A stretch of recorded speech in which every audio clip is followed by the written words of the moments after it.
এই কে আপনি? কি চান এখানে? না স্যার, মানে কে আপনি? এই অফিসের ভিতর কি করছেন? মানে স্যার, আমি আমার ওনারে খুঁজতেছি। ওনারে খুঁজতেছেন মানে? উনি কে? আর এই বাটির মধ্যে কি? স্যার, আমার ওনার জন্য এই বাটিতে দুপুরের খাবার নিয়ে আসছি। দুপুরের খাবার নিয়ে এই অফিসে আসছেন মানে? আর উনিটা কে?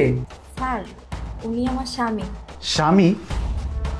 আপনার স্বামী অফিসে কাজ করে আর আপনার স্বামীর জন্য এই খাবারটা নিয়ে আসছেন? হ্যাঁ স্যার, আমার স্বামী এই অফিসেই চাকরি করে আর আমি ওর জন্যই দুপুরের খাবার নিয়ে আসছি। আপনার স্বামীর নাম কি? আপনার স্বামী কোন পোস্টে কাজ করে?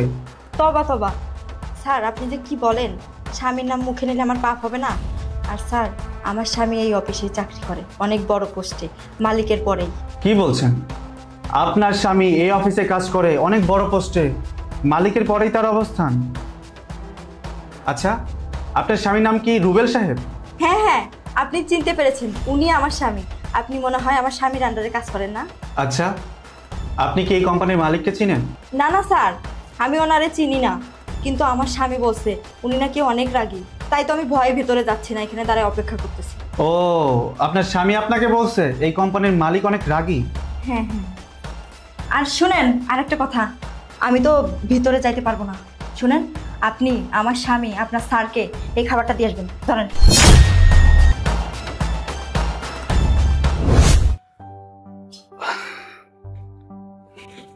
ভাবনা, এই ভাবনা, ভাবনা।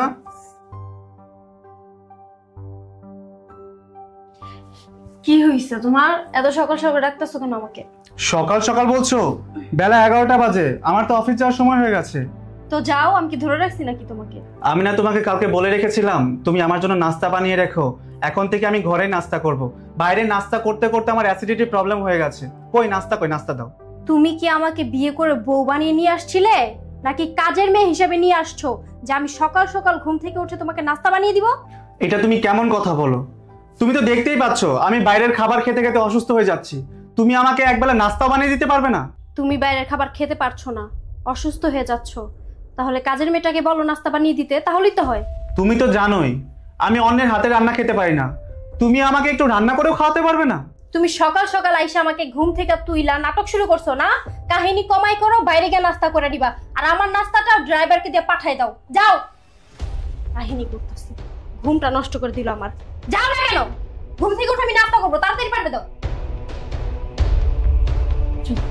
কি হলো? কি চিন্তা করতেছেন? তাড়াতাড়ি যান, লাঞ্চের সময় চলে যাচ্ছে। আমার স্বামী এবার দেরি করে খাইলে ওর গ্যাস্ট্রিক হবে। যান। আপনি এক কাজ করেন, আপনি ভিতরে যান। আপনি নিজের হাতে আপনার স্বামীকে খাইয়ে দিলে আপনার স্বামী অনেক খুশি হবে। আরে না না, আপনি যে কি বলেন, আমি ভিতরে যেতে পারবো না। যদি এই অফিসের মালিক দেখে আমাকে ভিতরে, তাহলে আমার স্বামীর চাকরি নট হয়ে যাবে, বুঝছেন? আর আমার স্বামী বাসায় যে আমাকে বকাবকি করবে। আমি যাবো না, আপনি যান, নিয়ে যান। আপনি মনে হয় আপনার স্বামীকে অনেক ভালোবাসেন, তাই না? আরে আপনি কি যে বলেন! আচ্ছা, আপনাকে এই অফিসে কে চাকরি দিয়েছে? হ্যাঁ, আপনার মাথায় তো কোনো বুদ্ধি শুদ্ধি কোনো কিছুই নাই। আমি আমার স্বামীকে ভালোবাসবো না তো কাকে ভালোবাসবো? অন্য বেটাকে ভালোবাসবো? শুনেন, আমার স্বামী আমার সব থেকে আপন, আমার স্বামী আমার সব থেকে কাছের মানুষ। আমি আমার স্বামীকে ভালোবাসবো না তো কাকে ভালোবাসবো? কি হলো? আপনি এখন এখানে দাঁড়ায় আছেন কেন? যাচ্ছেন না কেন? আমার স্বামী মনে হয় খিদেতে ছটফট করতেছে, যান তাড়াতাড়ি। আপনার হাজবেন্ড রুবেল সাহেব অনেক লাকি পারসন। উনি অনেক ভাগ্যবান আপনার মতো একজন বউ পেয়েছে। আপনি আপনার স্বামীকে কত ভালোবাসেন। কি বলছেন? আপনার কথা তো আমি বুঝলাম না। মানে বললাম যে আপনার হাজবেন্ড অনেক ভাগ্যবান, আপনি আপনার স্বামীকে অনেক ভালোবাসেন, এটাই বললাম। কেন? আপনি কি বিয়ে করেন নাই? আপনার বউকে আপনাকে ভালোবাসে না?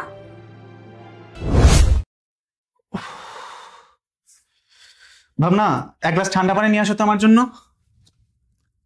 কি হলো? কি বলছি? এক গ্লাস ঠান্ডা পানি নিয়ে আসো আমার জন্য। তোমাকে আমি কি বলছিলাম, মানছো? ও, তুমি বার্গার আনতে বলেছিলে। আসলে কাজের চাপে না মনে নেই, তবে কালকে এনে দেবো। মনে নেই? না। সামান্য একটা বার্গারের কথা তোমার মনে নেই? আমি কিছু বলে তোমার মনে থাকে না? কালকে এনে দিবে? ঠিক আছে, তাহলে তুমি আমার হাতের পানিও কালকেই খেয়ে। ভাবনা, তুমি আমার সাথে এভাবে কথা বলছো কেন? কিভাবে কথা বলবো? কিভাবে কথা বলবো? তোমাকে সামান্য একটা বার্গার এনে দিতে বলছি, আর ওটা তুমি ভুলে গেছো? বললাম তো অফিসে কাজে প্রেসার ছিল, দ্যাটস ওয়াই ভুলে গেছি। এক গ্লাস পানি তো এনে দিতে বলেছি, এভাবে বলছো কেন? যাও না, এনে দাও। বললাম না কালকে বার্গার এনে দিবে, তখনই আমার হাতের পানি খেও। এখন বাসায় বুয়া আছে, বুয়াকে বলো, আমাকে বলবা না। বুয়াকে আমি সব কথা বলবো?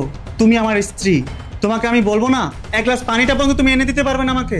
হ্যাঁ, আমি তোমার বউ, কাজের মেয়ে না যে সব কথা তুমি আমাকে হুকুম করবা। আমি তোমাকে কোনো কাজ দিলেই তুমি মনে করো তুমি এই বাড়ির কাজের মেয়ে। কেন এসব মনে করো? এখন থেকে নিজের কাজ নিজে করে নিবা, আর কোনো কাজের জন্য আমাকে অর্ডার দিবা না, মনে থাকবে? কথা বলেন না কেন? আচ্ছা যান, আপনি যান, তাড়াতাড়ি নিয়ে যান খাবারটা। ও হ্যাঁ, যাচ্ছি। ঠিক আছে, যান।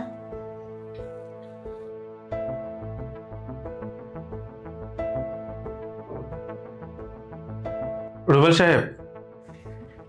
জি স্যার। এই নিন আপনার দুপুরের লাঞ্চ। কি বলছেন স্যার? আমার দুপুরের লাঞ্চ আপনার হাতে? আপনার স্ত্রী আমাদের অফিসের গেটের সামনে ঘোরাঘুরি করছিল এই লাঞ্চের বাটিটা নিয়ে, ভিতরে ঢোকার সাহস পাচ্ছিল না। আরে স্যার আর বলবেন না, আমার স্ত্রী অনেক সহজ সরল গ্রাম্য, তো লেখাপড়াও কম। ওকে অনেকবার বলছি এই দুপুরের লাঞ্চ যেন না নিয়ে আসে অফিসে, তারপরও নিয়ে আসে আর কি, আমার কোনো কথা শুনে নেই। আপনার স্ত্রী খুবই সহজ সরল। আপনার স্ত্রী এই লাঞ্চের বাটিটা আমার হাতে ধরে দিয়ে বলল এটা যেন আমি আপনার কাছে পৌঁছে দেই। কি বলছেন স্যার? আমার স্ত্রী লাঞ্চের ভাতের বাটি আপনার হাতে ধরে দিচ্ছে? দেখছেন কত বড় বেকুব! এই সহজ সরল মেয়ে বিয়ে করে এক ঝামেলা। আপনি আমার অফিসের বস, কোম্পানির মালিক, আপনার হাতে কিনে ভাতের বাটি ধরে দিচ্ছে। স্যার স্যার ও হয়তো আপনাকে চিনতে পারেনি। স্যার আমি ওর হয়ে ক্ষমা চাচ্ছি, মাফ করে দেবেন। আরে না না, আমি কিছু মনে করিনি। তবে আপনার স্ত্রীর সরলতা আর আপনার প্রতি শ্রদ্ধাবোধ দেখে আমি অবাক হয়ে গেছি। আজকালকার যুগে তো এরকম বউ পাওয়াই যায় না। স্যার আমার স্ত্রী আমার খুব ভালোবাসে, ও আমার কথা খুব চিন্তা করে। ও ভাবে আমি যদি বাইরে খাওয়া দাওয়া করি তাহলে আমার শরীর খারাপ হবে, আমি যদি সময় মতো না খাই তাহলে আমার গ্যাস্ট্রিক হবে, আলসার হবে। তাই ও আর কি খাবারটা নিয়ে আসে। আমি ওকে অনেকবার নিষেধ করছি যেন অফিসে এরকম খাবার না নিয়ে আসে, তারপরও নিয়ে আসে, আমার কোনো কথাও শোনে না। আমি নিষেধ করার পরও যেহেতু খাবারটা অফিসে নিয়ে আসছে আর আপনার হাতে ধরে দিচ্ছে, যেহেতু আপনার সাথে বেয়াদবি করছি, আমি বাসায় যেয়ে নিই, আমি ওর বিচার করব, কড়া শাসন করব। আরে না না না, কি বলছেন? এতে আপনার স্ত্রীর কোনো দোষ নেই, আর আমিও ওনাকে আমার পরিচয়টা দেইনি। আপনার স্ত্রী আপনাকে কত ভালোবাসে, কত শ্রদ্ধা করে। আমি যদি আমার পরিচয়টা দিতাম তাহলে তো এই কথাগুলো আমার কাছে প্রকাশ করতে পারতেন না। আর তাছাড়া উনি আমাদের গেটের সামনে ঘোরাঘুরি করছিলেন, আর আমি ওনার কাছে গিয়েছি, পরে খাবারটা নিয়ে আসছি। কিন্তু এখানে কিন্তু আপনারও দোষ আছে। আপনি নাকি আপনার স্ত্রীকে বলেছেন আমি অনেক রাগী, এই ভয়তে উনি ভিতরে ঢুকছিলেন না, গেটের সামনে ঘোরাঘুরি করছিলেন, আপনার জন্য অপেক্ষা করছিলেন। হ্যাঁ স্যার, আমি আমার স্ত্রীকে বলেছিলাম যে আমাদের কোম্পানির মালিক অনেক রাগী। স্যার আমি এই কারণে বলেছিলাম যেন ওই লাঞ্চ না নিয়ে আসে, আপনি যেন ভয় পায়। তারপরে দেখুন স্যার, ওই প্রতিদিন লাঞ্চ নিয়েই আসে। তাছাড়া স্যার আমিও চাই না আমার স্ত্রী অফিসে আসুক। আমার স্ত্রী একটু সহজ সরল গ্রামের, আনকালচার, তো অফিসে আসলে অনেক হাসাহাসি করবে, বুঝেনি তো স্যার, একটা স্ট্যাটাসের ব্যাপার আছে। থামুন, চুপ করুন। আরে আপনার তো শুকরিয়া আদায় করা উচিত। আপনি তো ভাগ্যবান পুরুষ যে এরকম একজন স্ত্রী আপনি পেয়েছেন। আজকালকার যুগে তো এরকম স্ত্রী পাওয়াই যায় না। এখনকার স্ত্রীরা তো সবসময় নিজেদেরকে নিয়ে ব্যস্ত থাকে, নিজেরা কি খাবে, নিজেরা কি পরবে, নিজেদের সব আনন্দ উল্লাস নিয়ে ব্যস্ত থাকে, কিন্তু স্বামীদের কথা তারা ভাবেই না। স্বামী কখন কোথায় যাচ্ছে, স্বামীর কি লাগবে, স্বামী কি পছন্দ করে, এইসব নিয়ে তারা ভাবেই না। আপনার তো খুশি হওয়া উচিত। আপনার স্ত্রী আপনার কথা ভাবে, আপনাকে শ্রদ্ধা করে, আপনাকে ভালোবাসে।